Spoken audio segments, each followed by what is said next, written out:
Hello everyone! Welcome to Family Matters for time and the whole eternity.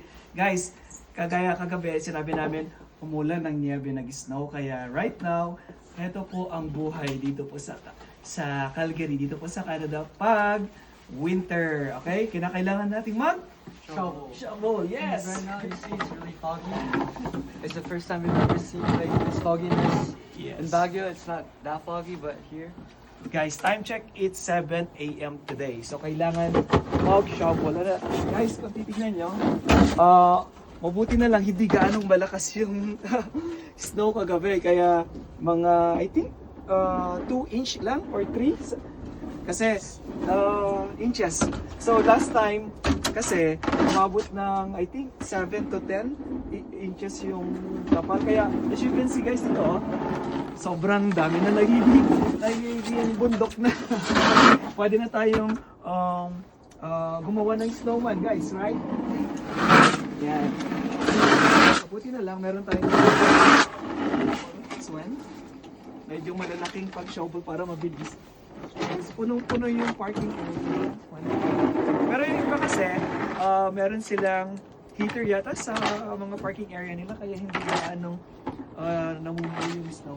And then guys, tignan nyo doon, no? May nagtatanggal ng mga snow sa kanilang mga sasakyan. Kasi nga 7 a.m. na yung iba.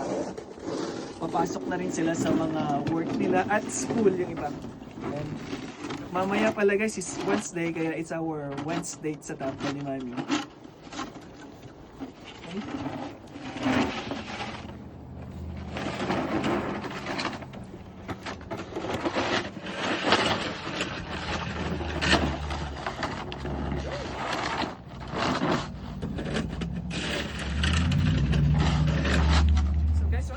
Pag hindi natin shovel agad.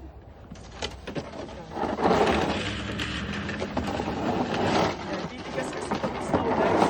Tinatawag na black ice snow. So magiging solid siya, magiging madulas. Mas mahirap na tanggalin. sometimes if you don't shovel too early, that the snow turns into black ice and it's a hazard to the community. That's why we're required to shovel.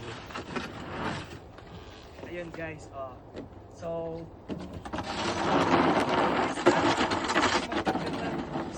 pala na pag meron kang malalaking pala ng snow. At maganda rin kung meron yung blower para mas mabilis. So this one mamaya, pag umaraw na, matatanggal na itong mga natirang snow at hindi na madulas. Right? So again, thank you guys. Maraming salamat. Bye!